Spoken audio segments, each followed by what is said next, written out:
Thank you for staying with us. This is still Morning Spring on Western Spring Television. And of course, Daniel Emeka is my name. This morning, we're taking a little break from politics, okay? Let's just hold it a little bit as far as politics is concerned. And let's talk about something more serious, something that affects us as a people. I said during the introduction and before the newspaper review segment that Nigerians are going through a lot of stress at this time. It is quite obvious. The economic hardship, we look at various indices, for instance, the strength of the currency, the strength of the naira, which has depreciated so much since the beginning of this administration. Of course, not just now, it has started before now, the constant devaluation of our currency, of the naira for over 3 decades has affected us. And now Nigerians are facing a lot of hardship. And talking about the new reforms, the economic reforms introduced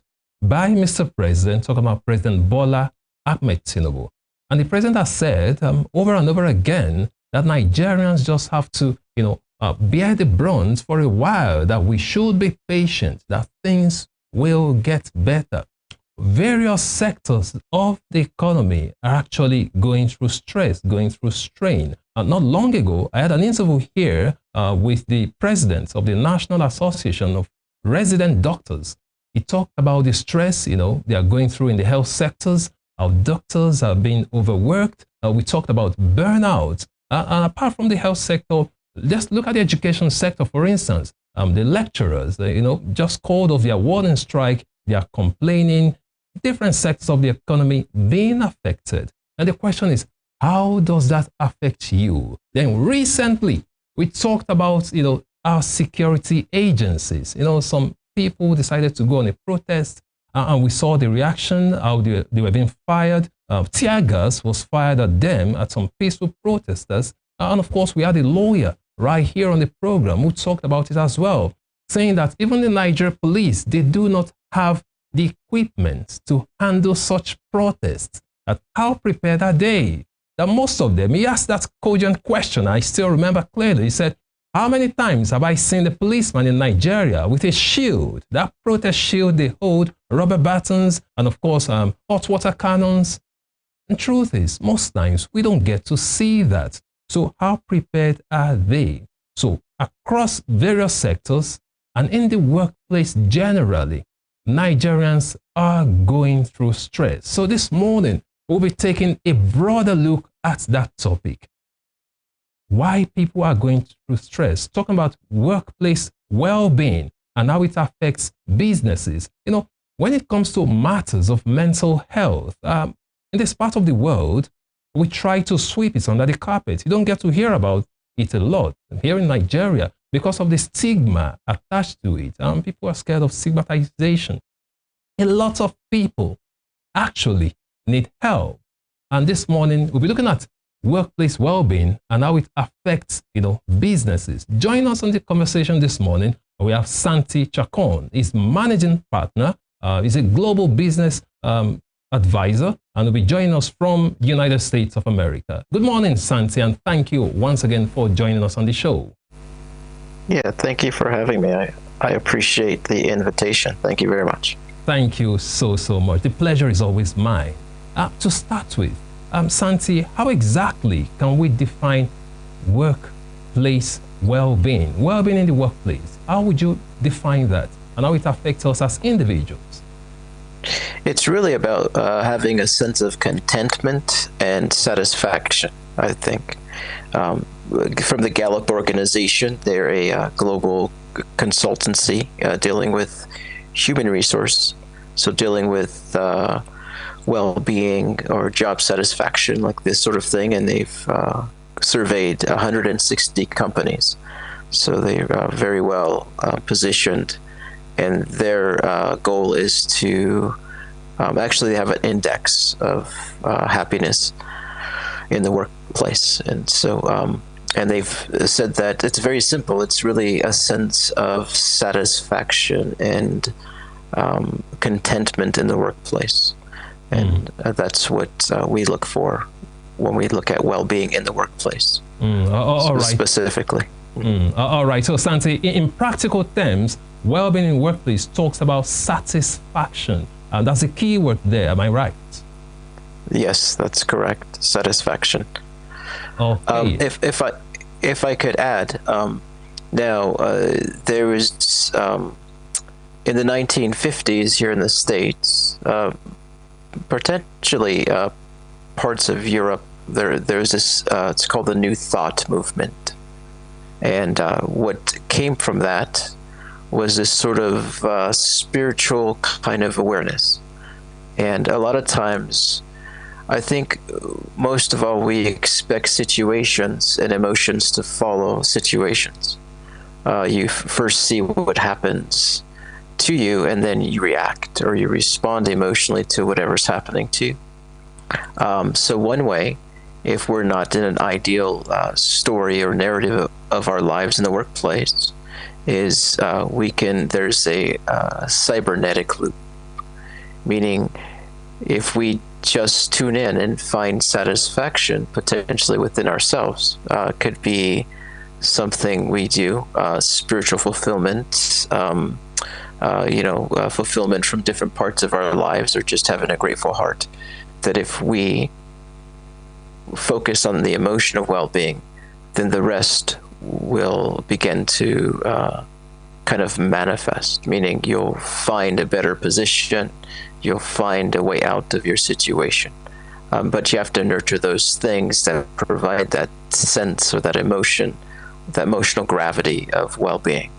Does that make sense? I hope that makes sense. Absolutely, absolutely. I was about to ask you, and you just touched on that briefly. Anyways, I'm going to ask again. Is well-being all about physical health?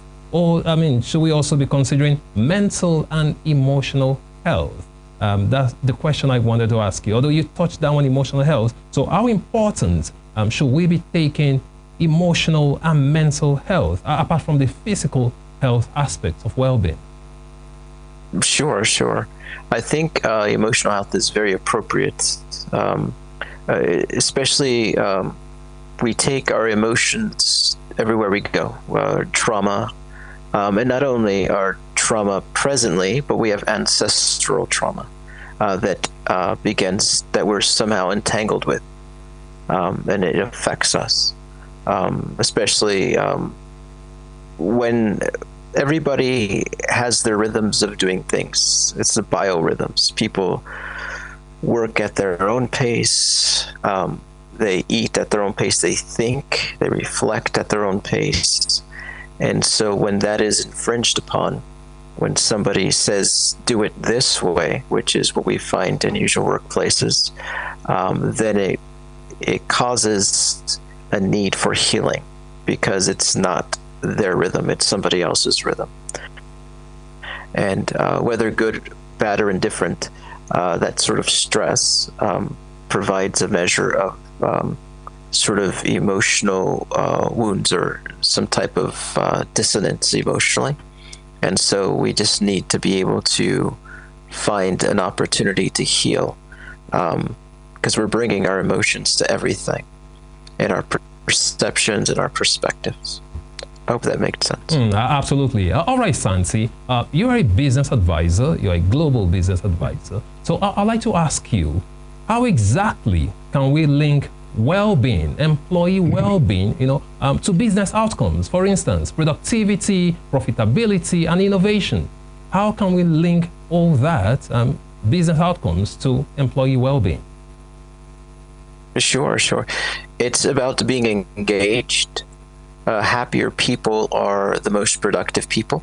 So it's understanding that it's not about the taskmaster. And the old mindset used to be measuring people's productivity in sort of units of labor, because everything was physical labor. So they had to ensure that people were working the way that they needed to work in order for them to be profitable.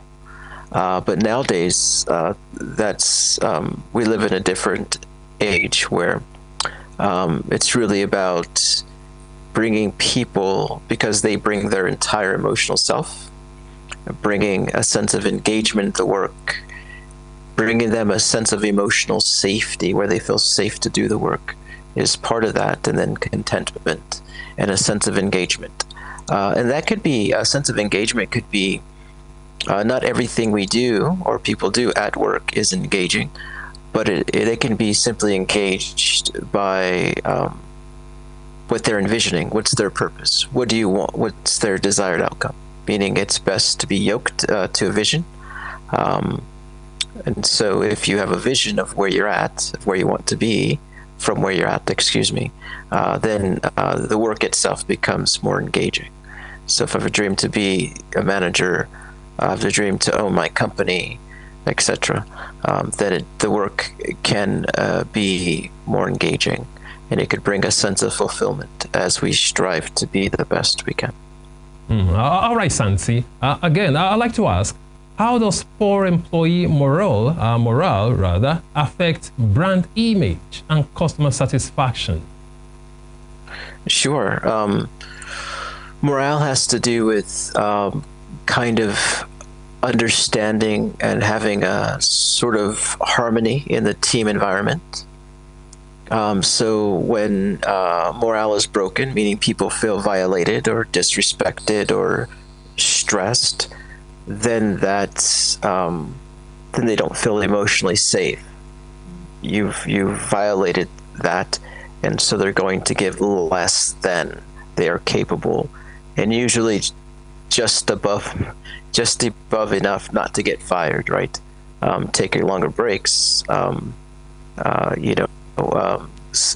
no one's looking, do things that they're not supposed to do, try to get away with it because it's the bare minimum, just enough not to get fired. And so that's because they don't feel you've broken trust. The company or their manager is violated. They feel violated. And so things need to be mended. Absolutely, quite insightful. And Santi, I'm going to ask you, for instance, in the workplace, we can rule out the fact that there might be one or two people who might be having some silent mental issues. And here in Nigeria, it's not very popular. We don't get to talk about it, unlike over there in the States where it's a big issue. It's a big people talk about mental health. But here in this part of the world, it's not something we like to talk about because of the stigma attached to it. People are kind of scared of stigmatization. So, for instance, Santi, if you have in an organization someone or a group of people who are acting in a manner as to suggest that they might be mentally deranged, out of empathy, what can be done to help such individuals? It depends on a spectrum. Everything is on a spectrum. So if there's a sort of if there's an in-depth sense of mental illness, then there's really nothing. We could provide a safe environment, but they may violate the trust of others around them. Again, depending on the spectrum of where they're at. Mentally. However, if they are functional, then it's really about creating an environment that they feel safe in. That's such a wide spectrum, and I'm not, that would lean over to perhaps psychiatry or, a doctor. Yeah, of course, so I understand. I want to be careful with that. Yes, I understand, Santi. It's quite a broad topic. We cannot exhaust the questions today. And of course, I intend bringing a psychiatrist tomorrow for us to look deeply into it. So I'll try to stick to the business aspect with you, since you are a business advisor. I'd like to ask you, Santi, for organizations, in what way can organizations deal with mental stress without infringing on the privacy of the employee, without stepping on boundaries? Because we can't just sweep everything under the carpet. So in your own opinion, in what way can this be dealt with in the workplace while putting the privacy of the employees into concern? So you're saying how to, the question is about how an environment... How to support, in a workplace environment, how to support people who might be exhibiting some of those signs. You talk about people feeling violated, a breach of trust in a team. So how can an organization support some people of concern who are acting perhaps in an irrational manner in a kind of way that won't look as if there's a breach of their privacy? Sure, I think the communication one-on-one is really important. In a workplace, there's two aspects. There's one, you want to provide emotional safety, but it's a workplace, and so there's always other people involved. So boundaries, if an individual is not unstable emotionally, then it's good to provide them a safe environment. But you have to create boundaries so that the other peers and colleagues don't feel violated. But if you're able to create that and talk about that, I think is the first step, is to be able to communicate openly and without a sense of judgment, that nobody's going to be judged, which is really important. I think a lot of us feel that we're going to be judged when we share things that are very personal. And it's important that the management, or perhaps HR, if that's appropriate office for businesses, have that sense of emotional safety, which is just a big part of that. You have to feel, as an employee or a team member, I think it's important for you to feel safe, most of all. And then only when you feel safe could you be more productive, and then become content, and then become sort of this thriving entity in the workplace. But I think it really starts with that sort of feeling emotionally safe, because people don't want to be vulnerable. So, and it becomes a culture if you can build that into the culture by consistency, by working on the community, the culture, looking at it as a community, about communication, and kind of thinking through that, and how, as a leader, you want to put forth, write a mission statement of how you want to make people feel, envisioning how you want them to be in the environment, because truly happy people are productive people. If you're happy, you're going to be extremely more productive than if you're unhappy. So it's kind of, it's not just I'm going to have happy employees, but it's the leaders looking at saying, I'm going to have a productive company because employees are happy. So it's, and happy people are engaged, and it's just really providing, but it starts with emotional safety and communicating that it's okay to be vulnerable, I think. All right, Santi. Happy people are productive people. Well said. Santi, I'd like to ask you, how much of workplace well-being actually depends on leadership style? Oh, a lot of it. I think that really sets the tone of everything, is the leadership. If you take but it has to be built in the culture. A lot of leaders will want one thing, but the culture that they've built is contradicting that.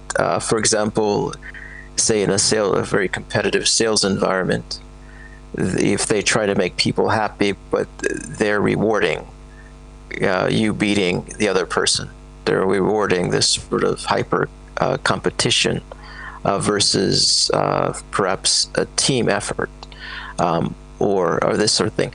And usually in sales environments, the quota raises every month. And so because the quota is continue to go up, then a lot of people may feel more hyper competitive and more stressed. And so that doesn't give to a measure of contentment and emotional safety. It's more of like each person, kind of looking out for themselves instead of looking out for a team environment. So it's really about being consistent and really thinking about the organization from the ground up, to say, okay, if we're going to start at ground zero, how can I allow for emotional safety, and how can I reward a sort of team environment? So really looking at that, and it's nothing that's going to be built in a day, but it's something that people can start toward, because they'll be more productive and they'll earn more revenue because they have engaged employees ultimately.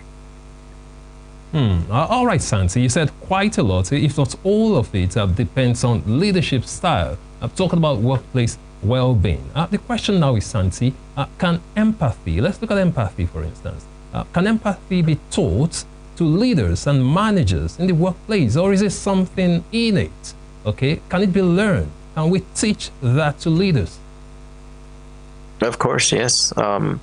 There's a Stephen Covey written a book. He's since has passed, but 7 Habits of Highly Effective People.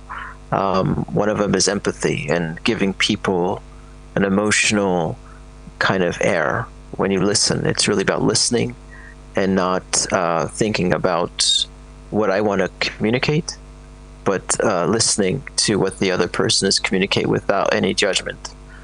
And without because a lot of people talk and they just are waiting their turn to talk instead of listening. They just like to wait.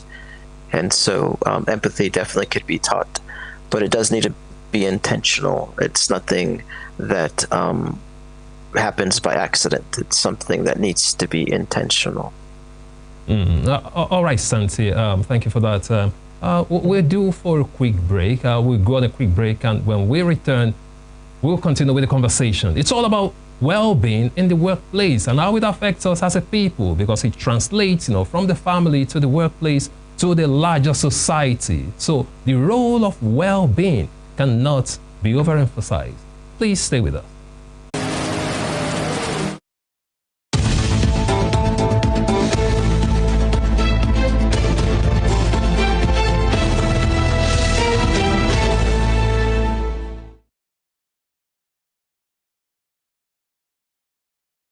Thank you for staying with us. This is still Morning Spring on Western Spring Television. And this morning, we are looking at workplace well-being and how it affects business outcomes. When people are happy, when people are happy at home, when you're happy at your workplaces, then of course, we will have a happy nation. So this morning, we decided to take a critical look at what affects, well-being in the workplace, and of course, how it affects business outcomes. Because again, every society is a business, whether you like it or not. Your life as an individual is a business, running a nation is a business. And like I said, when we started, everything, and I mean everything, boils down to well-being. If people are stressed, if people are experiencing burnout, definitely it will affect their performance and their relationship with other individuals in this society. And of course, this morning, we still have with us Santi Chacon, joining us virtually from the United States. Santi Chacon is the managing partner of Magus Catalyst, and of course, is a business advisory, a global business advisory. Thank you, Santi Chacon, once again for joining us. Sure, it's a pleasure to be here. So Santi, moving on, I'd like to ask you, how exactly does burnout affect people in the workplace? What effect does burnout have, in the society generally, and how best can it be addressed? What can we do as individuals just to, avoid burnout? Because sometimes when people experience burnout, they tend to act irrationally. So what do you think best can be done just to, reduce cases of burnout? I think when somebody has burnout, it shows that they're just not happy, or something in the environment is inconsistent to who they are. So there's inconsistencies. One of the wonderful things we can do, or anybody can do when feeling burnt out, and it's usually due to not just the work, but where somebody is emotionally, with where they're at. Certainly burnout can be outlived, meaning we push through burnout and end up on the other side, but usually it's about emotional growth. It's about maturing and working past those sort of seasons in our lives. But what we can do is find fulfillment outside of work. If the work is if it's rigorous and repetitive, and it's really about finding in ourselves that sense of purpose. And sometimes that comes outside of work. that comes outside of work, maybe perhaps in the realm of taking nutrition, health, working out, having a more fulfilling relationship. Service is important, I think, to anybody. Serving, if you choose to serve with a sense of purpose after you leave your job, maybe it's volunteering or it's starting a passion project, that could become a vocation.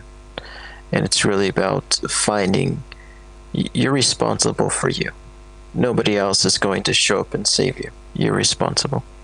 So it's really having that sense of responsibility and then either growing past it, right?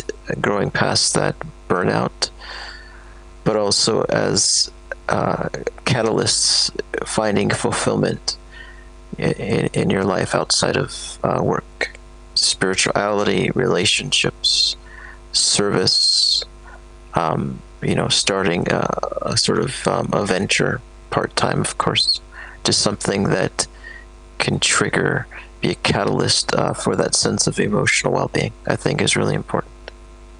Okay, Santi, in a place like Nigeria, let me try to make you understand this, how it works here. For instance, in the healthcare sector in Nigeria, the burnouts being experienced is as a result of shortage of doctors, nurses, and other medical staff. A lot of them have left the shores of the country just for greener pastures because they're not being well paid here.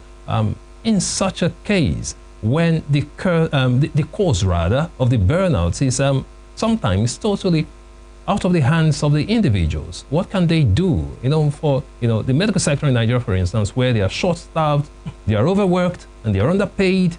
So when people like that, now I'm just using the medical sector as an example. There are so many other examples. Now, for people like that, for individuals who fall under that category, what can they do to handle burnout? I think it's finding fulfillment outside of their roles. So for them, of course, since they've been burnt out, if this is how they feel for a long time, then it's like when you take a vitamin, some type of nutritional supplement, it has to work its way through your system, and it takes time. This is what they've manifested. They co-created this because they have a passion. They went into a industry that is kind of has this heightened sense of stress and overload and this sort of thing. But if they're doing that, I think finding fulfillment in spiritual practices, holistic practices, things that will increase their tolerance for stress. So meditation is something that we talk about, but there are other practices that help us to so that we don't feel the stress of this bombarding of activity and obligation, and there's a sense of harmony to it, because you can still have a very rigorous schedule and still find fulfillment. That mixed with proper exercise, it's really taking care of yourself, and instead of feeling exhausted after work, choosing to be more proactive in the sense and making well-being a study. There's many, there's the Indian religion, Ayurvedic, naturopathy, medicines, herbs, practices such as yoga, meditation, like these healing arts. In China, there's things like acupuncture, tai chi, qigong. There's all sorts of, the world is filled with wisdom, and that has worked itself here. So it's putting yourself in a position where you're less reactive and more responsive, and feeling more responsible for your own well-being, and taking whatever little room you have to begin to make it a study. Whatever room you have, whatever energy at the end of the long shift, okay, I have to learn about this well-being and what I can do. So you become a self-advocate for these things. That's what it's really about, is self-advocacy. But if you're stuck and you're reacting and there's no sense of control, then it's almost like a nightmare, self-perpetuating nightmare. So you have to find a little room, go read something, go watch something on YouTube that's going to help you, go get curious about your health and well-being, just to start, poke around. And then as you poke around, universe will open up and make room for you to learn more and learn more and learn more. Then you practice, then you learn a little more, and you practice, and you talk to your colleagues and encourage them to practice, and kind of becomes this beautiful upward spiral. But it's about self-advocacy, I think. All right. Talking about self-advocacy. Well, let me bring you back to something you mentioned. You talked about spirituality. Now, Santi, Nigeria is a very religious country. Yeah, I may say so. We are really religious here in Nigeria. So the question is, what do you think, in your own opinion, what's the difference? Or let me put it this way. Is there any difference between spirituality and religion? Is there any difference between spirituality and religion? Being spiritual and being religious, is there any difference, or are they the same thing? Sure. Religious is a little bit more rigorous as far as doctrine, and they're both profound. Religion is I don't want to. There's so much that could be said about it, but it's very profound. But spirituality is looking at the principles, looking at the religion, and with Christianity or other religions, and looking at the principles, the foundations, and asking the question, why do they want us to do that? Why is the scripture saying this or saying that? And then studying that for the outcome. Like, for example, faith is talked about a lot from Christ. If you ask believing, right? Believing, then you'll have anything you want. So there's something with this state of believing. So if I can be grateful, then that's a measure of believing. Believing that things are going to be better. Things are it becomes kind of a self-fulfilling prophecy in a sense. If I look at a situation and I believe that the outcome is going to be what I want it to be, and not only mentally, but I feel it, it becomes very visceral. So looking at these sorts of principles that provide benefit in religion. I'm a fearful creature, right? And so everything is a matter of projection. Everything that comes is not a gift, but it's a nightmare coming to fruition. So it's sort of having this new perspective, allowing the transformation of my mind, the renewal of my mind, so that things are transformed. So it's, I think spirituality is kind of looking for those underlining precepts that make life more magical versus following a specific doctrine. To me, that's my perception of them. I hope that makes a little sense. Absolutely, Santi. All right, talking about Nigeria, Santi, I can assure you, you talked about, believing, having a positive mindset, being optimistic and all that.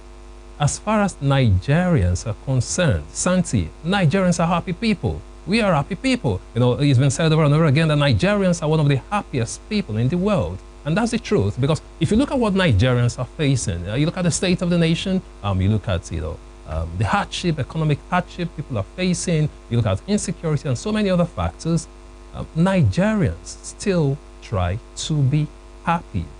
So at what point does it become almost impossible? When we talk about mindset here, when we talk about the mind, projections, you talked about projections. Again, is there a limit to it? Okay, at what point should we start to consider reality? Or, let me put it this way, what role does reality play in all this? Because sometimes, in as much as you try to, project, to make yourself happy, sometimes the reality is just so much different that you get frustrated. Sure, I understand. I think there's a lot.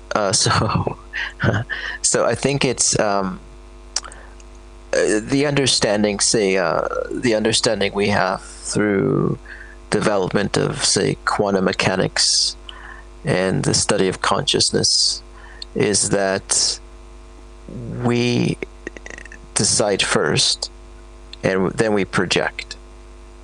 So we think that we're seeing the universe outside of ourselves, but we're really seeing the universe as we are. But it's not as we consciously are, it's more deeper than that. It's as subconscious as we are programmed.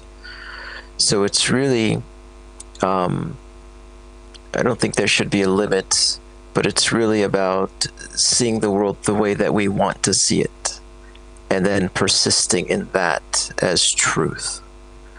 That's kind of how stubborn we need to be.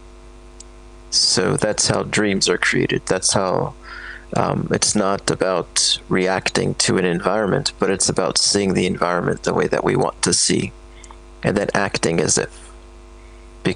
And then understanding that there's a healing process that needs to go on, not necessarily out there, outside of ourselves, but a healing process within us, so that we begin to perceive things better. I hope that makes sense. It's a little deeper than usual, but it's really how we need to see. It's not about the reality. The reality is disjointed because we're disjointed. And so as soon as we can heal, and because our mind's fragmented, every time we give into the principle of scarcity, more of our mind's fragmented. We want this, we can't get that because of whatever reason, or we feel violated, we feel like our needs are being unmet.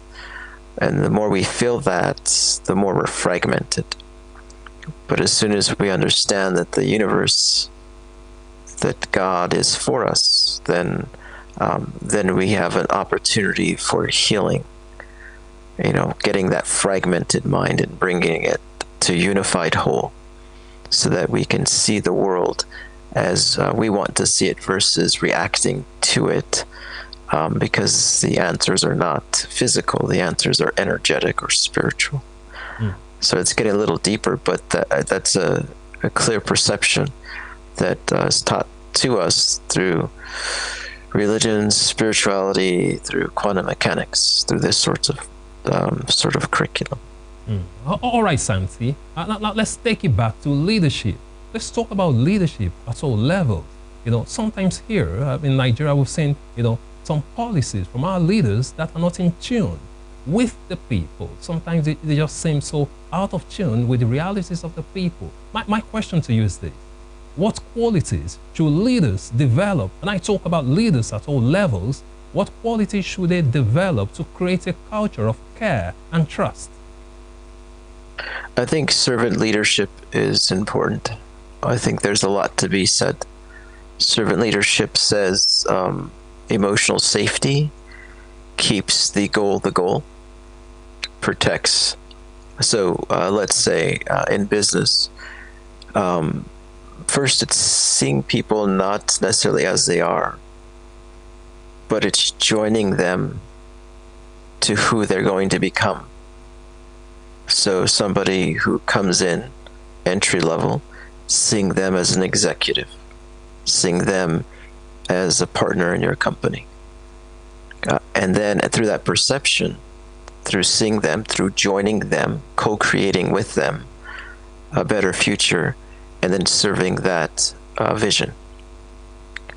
Meaning you provide the emotional safety, the resources, the guidance, the mentorship, and then give them ways they can improve that, giving them not tasks, but giving them responsibility and, say, projects, company projects, whether it's sales, marketing, HR, whatever you're doing. It's facilitating their growth, not through tasks, but through roles and responsibilities. And then bringing them back. How did you grow? What could you do better? What did you do good? And then here's the next project we're going to work through in business. That's my philosophy, is servant leadership is most important, I think. All right, I'm talking about servant leadership, very important. And we do hope to see more of servant leadership in organizations and, of course, in government agencies, not just in Nigeria, but everywhere in the world, because we need servant leadership. Now, talking about leadership, let's come back to organizations. Santi, in your opinion, do you believe that organizations should have, something like well-being policies, as we see with safety or ethics policies? So, do you think organizations should have formal well-being policies in place? Yes, I think that should be ingrained in the culture. I think providing a dynamic where people feel safe to talk to somebody, kind of like the biblical principles.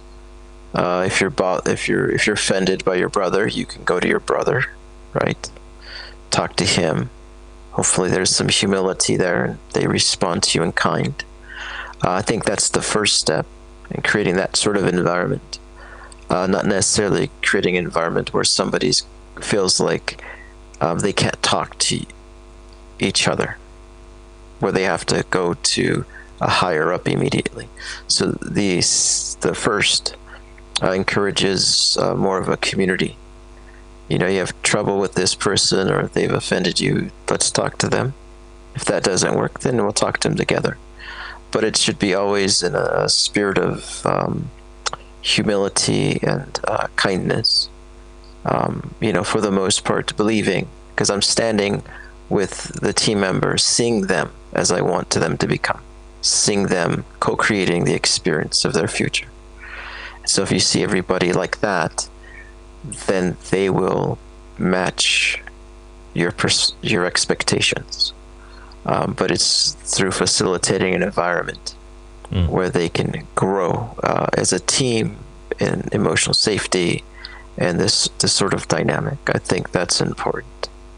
All right, Santi, it's talking about creating and facilitating that environment. My question is, in what creative ways can organizations actually encourage, a healthy work-life balance?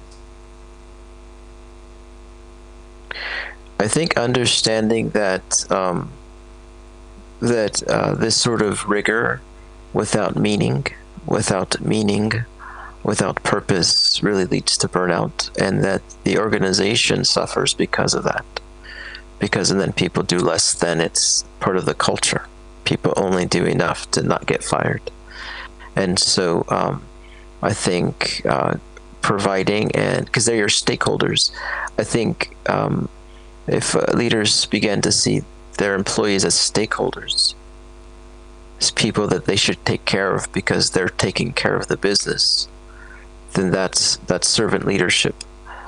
Seeing them as important, seeing them as a holy interaction, like a religion, spiritual, holy interaction. Seeing them as, this is a profound opportunity to be able to guide this person. So it really is about gratitude as well. I think these beautiful emotions and sort of environment will give to a very productive community of people.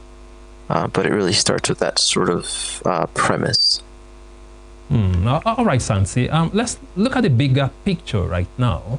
In your own opinion, how does workplace well-being contribute to national productivity and economic growth? Well, much as you said, so businesses deal with individuals, consumers, or other businesses, like business to business. And the governments, local or federal governments, the businesses are their business. So it's really about businesses becoming productive, earning revenue, because when they earn revenue, then it's taxed revenue. Then it's the unemployment rate goes down if a company is scaling and if a company is engaged. So it's really this communal effort to prosper, which prospers. It's kind of so Adam Smith was an economist about centuries ago, and he talked about this invisible hand. If companies do what they need to do, then everything will kind of fall in place. But if you prosper companies, then they'll prosper the local government, which will prosper, the national government. It's about revenue generation, and that creates a healthy economy. All right, Santi. That being said, do you think governments should legislate, policies as far as employee well-being is concerned? Should there be laws to that regard? Yes, that would be profound and very ideal. Yes, I think so. I think it would be well. In Europe, they've started, I think a few years ago, a 4-day week. 4-day week. So, but I do believe that they're still required to work the full, whatever their time is, 40 hours, but they created that ability. Instead of working 5 days a week, they cut it down to 4. Some countries allow you, the whole company goes to lunch, or they go in the middle of the day, they take, a few hour break. It's all depending on the culture. And so, yes, I believe that this sort of well-being, to keep your employees fresh and happy, is good for the company. I think it's always good for the company. If you believe in your employees, then that trickles to their belief in your customers, and service to your customers, and then service to the company. There's some individuals who decided here in the United States, he got a lot of, I think some backlash years ago, to pay all of his employees $75,000, regardless of whatever role they were, which was pretty, they were the most happy employees, because they're getting paid so much money regardless of their role. And that's just what he did.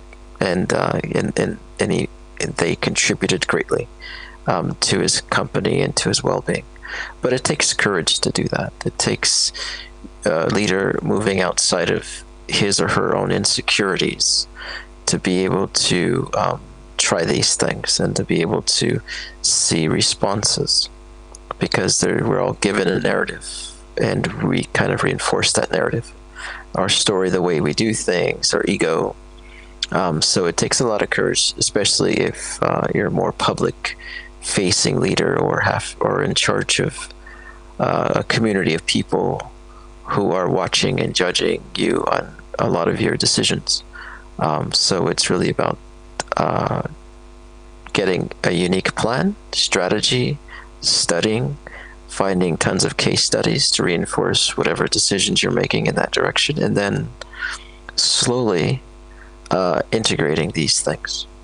But it can be done, and it's shown to be to contribute to the most productive environments. All right, Santi, you talked about Europe. I'd like to ask you, what lessons can we learn from, countries and organizations that prioritize employee well-being? What lessons can we learn from them? Countries and organizations that prioritize employee well-being. I think the lessons are kind of just what we talked about, is really happy people are the most productive people, that we put people first, servant leadership, that they'll put the company first. I think also some of the most outstanding leaders, it's not about them. It's about the organization. It's about the needs of the organization, or the needs of the people as a whole as well. But it's not about them, because they're serving not only the people, but they have to serve the organization as a whole, and be appropriate, and then finding the balance of caring for people, seeing people in the best light possible, co-creating with them their prosperous future, and balancing that with the needs of the company, because there's two sides of that coin, So I think it's sort of this wonderful, dynamic sort of leadership that sees both the well-being of the people, how they give. It's like a system, how the people give to the company, how they give back to the customers, and and how things work together. I think it's seeing these principles that really helps. All right, Santi, we can't talk about well-being without talking about technology. So my question is, how does, or let me put it this way, how can technology both harm and help, workplace well-being? I'm sorry, repeat that one more time for me. Oh, okay, I said we can't talk about well-being and not talk about technology. So the question is, how can technology both harm and help workplace well-being? Sure. Well, technology, if we talk about technology now, okay, perfect. If we talk about technology now, it's in most in the developed nations, we have artificial intelligence, which is a little bit, can be a little challenging. It's really a reflection of who the individual is what I've learned. If you're a person who is short-fused dealing with technology, then it's going to provide that feedback,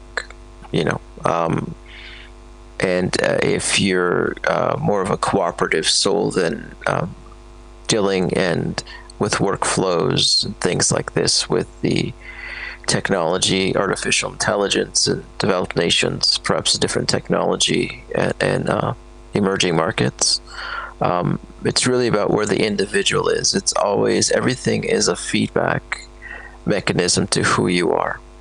So it's really about not necessarily the technology which echo your emotional state, I believe.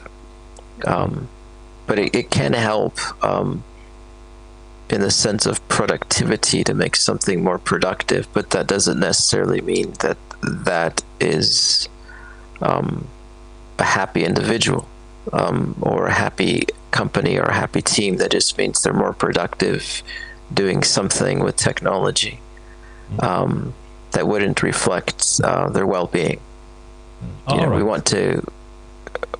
We want to make sure that we are affecting the roots, which is happiness first and then productivity. All right, Santi, as we round off, I'd like to ask you, what does a future workplace look like in terms of emotional and psychological support system? I think that's a great question. I think it's the sense of community. I think companies, large technology companies like Google, specifically, they have campuses where they take care of everything for you, for the individual. Now, there's a psychological part to this. They're keeping their employees closer to work, but these are people that are engaged in the work, that are high. They had Google had hired two. They hired two individuals who became Nobel laureates. So the people that they hire are very high acumens in academia, highly productive, but they also provide a sort of community. And I think that the future company is a community who's engaged in the work and who has resources when they feel the sort of sense of burnout, that they can go talk to, us, like a therapist as part of the company, or a counselor as part of the company, or somebody they can talk to. Also a coach, somebody to be sensitive of their temperament and help to push them and guide them to become the best version of themselves. Because the work, we want to be involved in work that makes us, your work will make you they'll make you into something.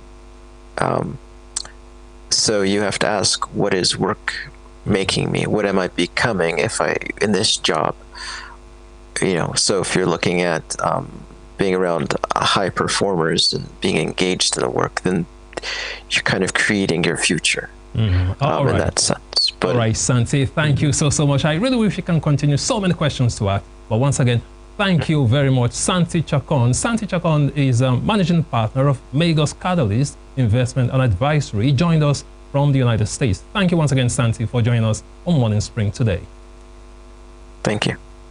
I appreciate it. Thank you very much. Absolutely. Always a pleasure. And that'll be the size of the program today, talking about Morning Spring on Western Spring Television. Here we bring you everything that matters. It's been a wonderful day, and I really hope you enjoy the program. Join us again tomorrow for a fresh edition of Morning Spring on Western Spring Television.